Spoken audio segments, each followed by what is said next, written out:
তো এটা আমাৰ কি হ'ব স্লিপছটোত ইয়াতে অলপমান এটা সাইডত মানে কি দুটা সাইডতে অলপ কি ইয়াতে জয়েন হ'ব তো আমি চাও ইভাৰৰ পৰা যদি কাপোৰ ৰৈ যায় তো আমি জয়েনখিনি দি দিম 17 দীঘল ৰাখিম 17 লগে স্লিপছৰ দীঘল দিম আৰু এই মাৰ্জিনৰ পৰা আমি ইভাগে 4 ইঞ্চি আঁতৰত এটা মাৰ্জিন কৰিম যেটা আমাৰ আনমলৰ কাৰণে হ'ব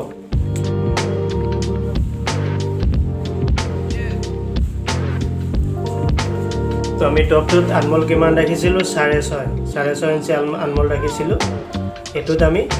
8 ইঞ্চি ৰাখিম আধা ইঞ্চি ওভাৰ ৰাখিম আৰু যেটো পপ আছে পপটো ৰাখিম 11 ইঞ্চি 11 ইঞ্চি পপ ৰাখিম এতিয়া এই মাৰ্জিন আৰু এই মাৰ্জিনটো আমি মাৰ্ক কৰিম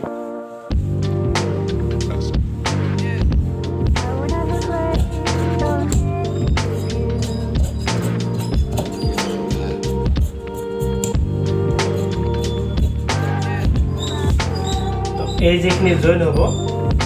এই যেটো কাপোৰ আমাৰ ৰৈ গল সাইডৰ পৰা ওলালে এই কাপোৰখিনিতে আমি ইয়াতে আমাৰ জয়েন আহি যাব ইঞ্চি জয়েন লাগিব হেতু হিচাপত আমি ইয়াৰ পৰা কাপোৰ ওলাম তো ইয়াতে আমাৰ 3.5 ইঞ্চি আহি আছে কিন্তু আমি 4 ইঞ্চি বহলকে ইয়াৰ পৰা জয়েনটো কাটিং কৰিম সব পুৰা 4 ইঞ্চি আছে ইয়াতে 4 ইঞ্চি আছে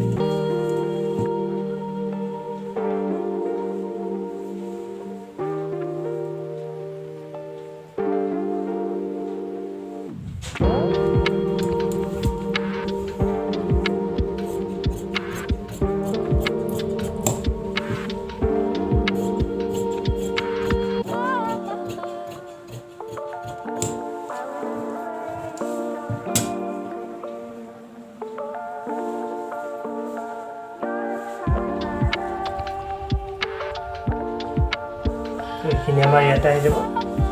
ইয়াতে আৰু অকণমান জয়েন হ'ব এটো আমি কি কৰিম এই জয়েনটো মাৰাৰ আগতে ইয়াতে অকণমান কাপোৰ আমি আকৌ এনেকৈ জয়েন কৰি লওঁ তো তাৰ কাৰণে মই অলপমান এয়াৰ পৰা টুকুৰা অকণমান ইয়াতে থৈ দিওঁ